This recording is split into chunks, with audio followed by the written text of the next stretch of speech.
Do you think it'd be a mistake if Flagg plays on Friday?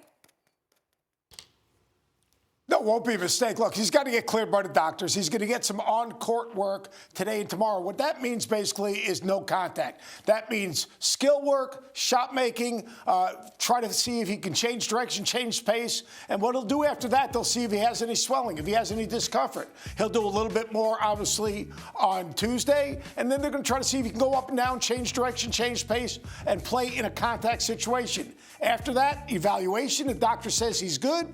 He'll play. But I think there's also more than just the doctor. It's the doctor. It's his parents. It's also his agent, because the agents have a say in this now, as opposed to in years past where they didn't have that type of say in the decision. So they will not risk his future. It's a sprained ankle. It's not a fractured ankle. It's not a high sprain. It's just a sprained ankle. But they will be cautiously optimistic. My gut is individual workout, no contact. Individual workout, no contact on Tuesday. All right, minimal contact, kind of load management on Wednesday. If all things are good and he has no setbacks, you'll see him on the court on Friday, and he should be. Shannon, you lit up when he said the word agent. Tell me why. because coach realizes it's not the same as when he coached. There are a lot of other factors that determine whether or not a kid is going to get on the court. It's just not the head coach and the doctors. Now you got parents involved, you got agents involved, because this kid's future is really, really bright, and there's a lot goes into making that decision. Coach, I believe they should be able to get past the 16th seed without Cooper Flagg. I would give him a day. I would err on the side of caution, because he did go up high pretty high, and he came down directly, and then he rolled that ankle pretty good. The biggest thing is getting the stiffness, getting the soreness out of that ankle, so like Coach said, do all the things necessary that make Cooper Flagg. Change the direction, being able to leap, being able to do all those things. And if he can do that, hey, play him. But I believe that if Duke's going to be what they believe they can be, they should be able, considering they won the ACC tournament, and he missed a large chunk of the Georgia Tech game, and he missed the semifinals and the finals game, and they won the championship game convincingly. I do believe they should be able to get past the 16th seed minus Cooper Flagg, give him that extra 2 days of rest, bring him back Sunday full throttle. That would be my recommendation. But hey, at the end of the day, like Coach Greenberg says, you got parents involved, you got agents involved. Shire is the last guy that has any say in this matter, actually, Coach. Yeah. You know that now. It's not the same as when you played. He's the last guy that has any say in this. This is a parent's decision. This is an agent decision. This is Cooper Flagg decision. And then, Coach, what do you think? Don't even worry about it. S.A., whose side are you on? Split the difference here. I don't give a damn. Let me not use that word with what I'm about to say. I don't care if holy water was sprinkled on this brother's ankle. He shouldn't play Friday. He shouldn't play in that first round game against the 16th seed.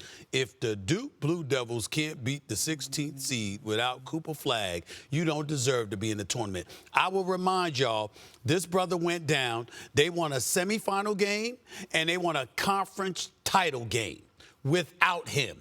You should be, there is no 16th seed that is comparable to what they just finished facing in the ACC tournament without Cooper Flagg.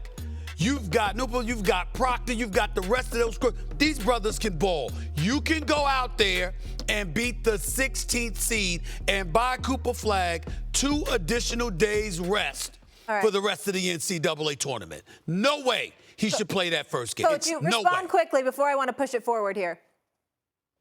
Yeah, of course they can beat the 16th seed. You want to raise his temperature once before it gets real, because that next game, it's going to be real. So to me, if he gets 6 minutes a half, raise his temperature, get his feet wet, give him that NCAA tournament spirits, and then, you know what, he's ready to go when they raise the bar. That's just one man's opinion. No.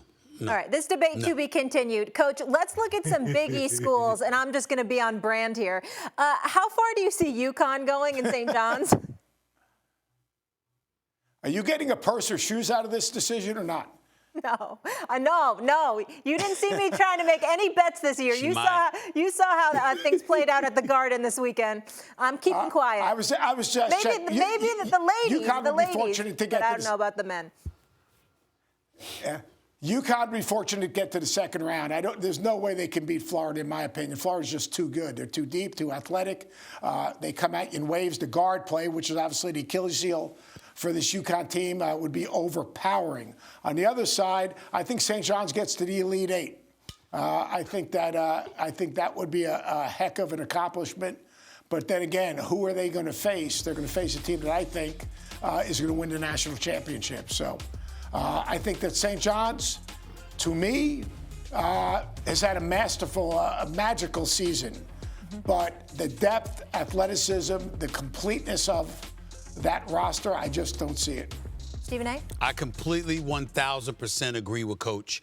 UConn's going home before the Sweet 16. Okay. They're going to win their first round game, and then after that, they're going to go up against Florida, and Danny Hurley's going to have an early off season. It's going to begin early. Felt like they that was beat personal. Florida's just too loaded. I just believe that St. John's, I believe, can get to the Elite Eight, okay? And then after that, they run into Florida as well, and they're going home because they can't shoot. They can defend against anybody. They've got height. They've got athleticism. They're rough and rugged. It's a Rick Pitino style. He throws on that full court press, particularly in the second half. It will create nightmares for most teams in the country, but not that backcourt in Florida, particularly their size on the front line as well. They're just too loaded. Plus, they can shoot. They would be too much for St. John's. Nobody else in that region would be, but Florida will be. They knock off UConn first, and then after that, they take care of St. John's. Just to be clear, they're going to knock off UConn, just making sure. Shannon, where are you? Molly, can I get my lick back? I want to bet something. No, absolutely not. What do you want to bet? What do you want to bet? Florida? But come on, Shannon, you're doing okay. No, see what you did? Got a pair of shoes off Stephen A. You got a purse off of me, and now you running high to well, I don't want to bet anymore. I'll go you see how you exactly. Do you think that Juju Watkins and SC should feel disrespected? I don't want to hear that from their coach. You just lost the conference championship game. Yes, you beat UCLA twice in the regular season, but you don't get to complain when you just lost the conference championship game to a team you beat twice in the regular season. You should have handled your business against UCLA in the conference title game. You did not do so. Even though you got the second leading scorer in the nation in Juju Watkins, you didn't get the job done. I understand. And not only that, this is the other point that I want to make, Shanae. Here's the deal. It almost sounds like you lamenting the fact that you got to go up against UConn eventually, who's the number 2 seed in your region. I mean, would you scared? Say you scared. Obviously. I mean, what the hell is that about? I'm not accusing them of being scared. I'm just saying that's how the coach sounds. You're a number 1 seed. And you're not the only number 1 seed that has complained about it in the past. But the bottom line is you don't get to complain how you won the conference championship and you have beaten UCLA 3 times in a row and you still in the 4th number 1 seed and you got to go in the UConn bracket. I get where you coming from, but you lost. Okay, what you want? What are you trying to say? You wouldn't have bothered? What if you were in the same region Notre Dame and they were the number 2 seed? Or Texas and they were the number 2 seed? You would have felt better, probably so, since UConn smacked you out of the NCAA tournament last year. All right? But you beat them earlier this regular season, beat them again. That's the bottom line. I don't want to hear that when you lost the conference championship game. I don't want to hear that. Chiney? Okay, Stephen A., thank you, Molly, for saying I'm a ray of sunshine. Can we, change the vibes? Because the tournament is right around the corner. Vibes are good. The tournament is, the Final Four is in Tampa, Stephen A., so I better see you there. I know you love Florida. I know you love the weather. It's in Tampa. But when it comes to disrespecting USC, I hear you on the schematics of your argument, but I'm not going to lie. The hooper in me, I would be mad. And by the way, Coach Gottlieb, she's not the only coach that was mad about number 1 seeding. So was Dawn Staley. They felt like they got snubbed from being the number 1 overall, which leads me to UCLA. That is who USC lost to in the Big Ten championship. So they felt like, hey, we're playing a better brand of basketball. We beat them twice. We did lose in the final of the Big Ten tournament. And so we lost to the team that you gave the number 1 overall to. And I think, as someone who's followed women's basketball extremely closely this year, there's an eye testing that's happening.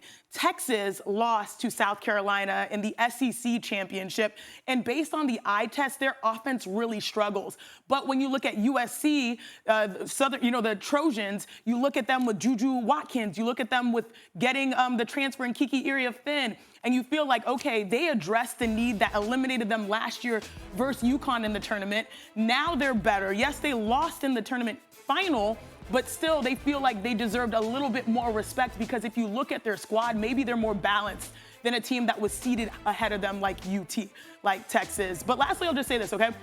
Look, I played in 3 Final Fours. And I was, I think, a number 1 seed in 1 or 2 of them and a number 2 seed in 1 or 2 of them. I can't remember. But one thing I have realized is it's actually better to be the best 2 seed than the worst one, because you feel like you have an opportunity to take down the worst quote unquote one. And what the committee did was they sent a message saying, USC, you are the worst number 1. And I don't think they liked it. It is going to be spicy basketball. I would have rather preferred UConn and USC to be seen in the Final Four, but still it has to go to someone. Shay? So in other words, you'd rather see UConn in the Lady Gamecocks bracket, or you like to see UConn in the Lady Trojans bracket. Is that what you're getting at? No, because what I don't understand, you said more in like Texas's bracket potentially. Oh, so you want to see Texas get knocked out? You got to play. But let me ask you this: you said something very interesting, Chiney. You said that USC beat the Lady Bruins twice. So if you beat me twice in the regular season, I beat you for the national championship. Who the national champs? If you, whoever wins the national title. So whoever beats you in the, Okay, I beat you. So you mean to tell me I beat you in the Big Ten and you think you should be in front of me? I beat you when it mattered the most. No, but there's other teams. There were 2 other teams in front of them, right? They're the 4th 1 seed, and that's what they didn't like, because by being the 4th 1 seed, they get UConn the best number 2. So there's Texas ahead of them, and of course, yeah. So Stephen A., maybe it's just me, but from where I'm from, it sounds like scared to me. They don't 1 seed, mustard seed, it doesn't matter. We got to play the game. The reason why we love March Madness, Chiney, is because there is no 2-3 games. It's 1 game. You play your best or you go home. I don't want to hear you are a 1 seed. Now you could have put this to bed. You could have handled all of this if you have handled your business, taken care of your business. You love Los Angeles basketball. I just heard you say UFC, KFC, whatever, see, Lakers in 5. You should know better than the last person that is scared in basketball is Juju Watkins. Where's my camera? Here's my camera. If you guys can go me on. Juju do you know exactly? She's not, because she lets her game do the talking. You're saying she is scared? Do you know what Juju does to everyone else's scouting reports? We're comment that. She makes you don't get to say that, Chiney. You don't get to say that. We're talking about her coach. We're talking about her coach went in front of the camera and said that. That's what we're talking about. We ain't say anything about Juju. We know this girl can ball. I think she's the best player in the nation. We know what she brings to the table. But don't you think we're talking about speak what for her their coach. teams? We're commenting on her coach because her coach said this. We're talking about Coach Gottlieb. We're not talking about Juju. Juju gonna show up and she's gonna ball against anybody, okay? But the bottom line is you lost your conference title game to a team that you beat twice in the regular season. So you know how to beat them in the regular season. But when the big moment arose, you couldn't get it done. And then you gonna whine about being in the bracket the same as UConn. She sounded scared.